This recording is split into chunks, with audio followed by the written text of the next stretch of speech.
this week is Superhero Saturday's virtual Comic-Con.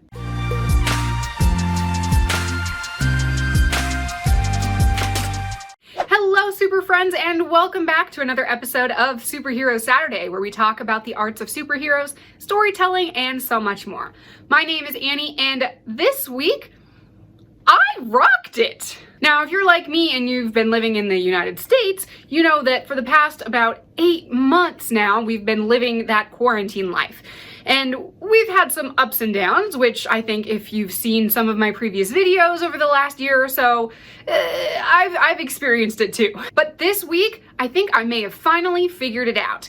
I worked and I did my arty stuff. I didn't eat junk food and lay around all day like I really want to do when I'm stuck inside for long periods of time. And I even managed to get in my at-home workout.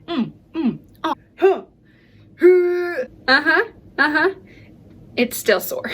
Unfortunately, when you're stuck at home most of the time, even when you're on your best days, it still kind of feels like a waste because you've just been in the one place. And I was really getting nostalgic this week thinking about previous years because November is usually the time of year when I'm setting up for my hometown Comic-Con and getting ready to go out to the convention center and meet a bunch of you guys. Unfortunately, that's really not been a thing this year. A lot of the smaller conventions, especially in places like here in the Pacific Northwest, they've had to either cancel, postpone, or completely revamp the way that they do convention season. Fortunately, however, we do live in the 21st century, and some of the bigger Comic-Cons have started doing this new, very accessible thing called virtual Comic-Cons. These have actually been doing really great because they can do actually a lot of things that they normally do, but in a platform that is actually much more accessible to their audience. Plus, when conventions are entirely online, you get to have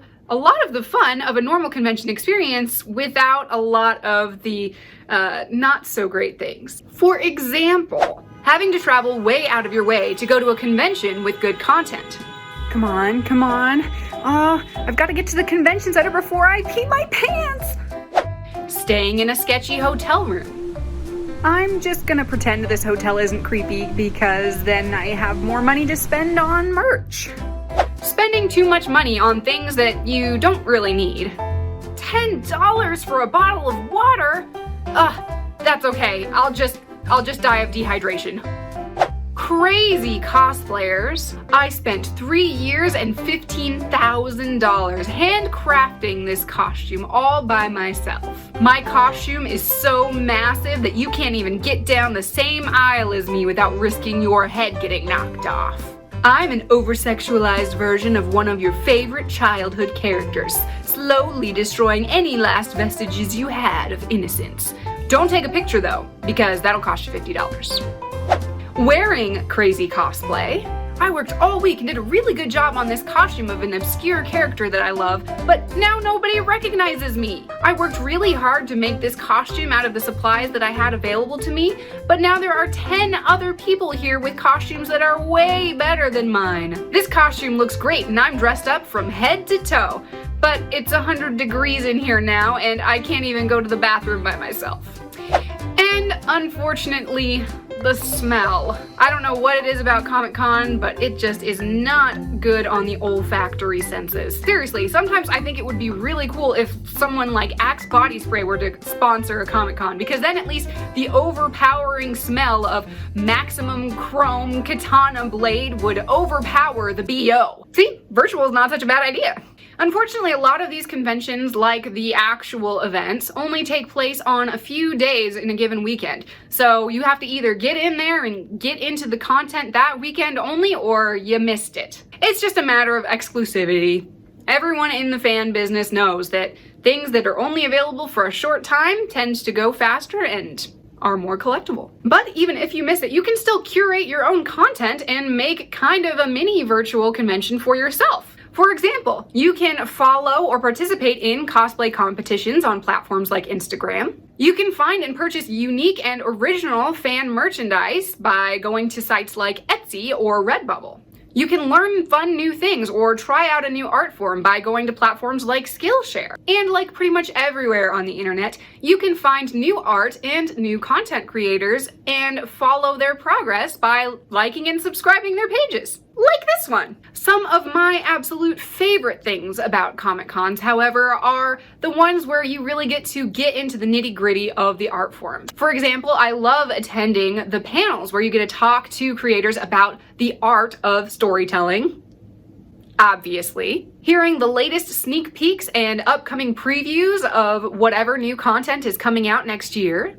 And meeting and getting autographs from my favorite creators. But just because we're stuck at home doesn't mean we have to miss out on this awesome, amazing, conventional goodness. So we welcome you to the first ever Superhero Saturday Virtual Comic Con. Especially for this video, I created a virtual Comic Con playlist on my channel that features a lot of the best content from my channel from previous videos that talk about the art of storytelling and different kinds of art forms like that. So you can check that out in the comments below, or just go over to my page and start hearing about the wonderful world of content creation. As for news, I have a couple important announcements to share with you guys. I can tell you that my next full-length novel is still in production and set to come out sometime next year. The new full-length novel, which is entitled Brighter, is the second installment in the Fearless 9 series and follows a new superhero named Gabby Guerrero, aka Spitfire, who teams up with Redemption to infiltrate and take down an infamous Archetype Academy school. And this dynamic duo try to do it all without blowing their cover and ending up getting eliminated by the very organization they are trying to take down. Featuring both new and recurring characters, this is a superhero meets espionage tale with a lot of pop culture references, superpowered shenanigans, and action-packed kung fu fight scenes. It's just as jam-packed and entertaining as the previous installments in the series, and is bound to be one of your new favorites. I'm also planning on releasing another few episodes of the Hearts of Heroes series, following some of your favorite characters from previous installments and maybe a few new ones too. Eventually, I'll collect the whole miniseries in its own omnibus collection for binge reading accessibility. Look for all of this new content coming in 2021. I know it's been a little while, so thank you guys for your patience, but 2020 just kind of put everyone back, so what can I do but keep on fighting the good fight. Speaking of my other books, another thing that I love about conventions is a merchandise giveaway! That's right, you can get free signed copies of my books right here, right now. Just hop on down to the description, fill out the Google form below, and I will sign some books and send them right on over to your doorstep. This is a limited time offer, however, because as a virtual Comic Con, I only have a certain number of books that I can give away for free. We have 5 copies of the first book, Stronger, and 5 packets of the Hearts of Heroes series to give away to you. So if you are one of the first 10 people to fill out that form, then you can go ahead and get those books signed to your door for free. Just like at a real Comic Con. Except that you don't have to carry your merchandise around with you all around the convention floor. Remember, this deal ends either when all of the merchandise is gone or by December 25th, 2020. Remember, if you missed this giveaway or you just want to purchase some books for yourself and get them printed directly for you right hot off the presses, you can hop on over to our website at www.fearless9.com or head on over to Amazon. And all 4 books are available on Kindle as ebooks for an even lower price. Plus, they're even extra COVID-friendly like that. So there you have it. You just attended a virtual Comic Con. Really, the only thing that we can't replicate virtually is the experience of hanging out with your friends in real life. I guess that's what Zoom is for, though.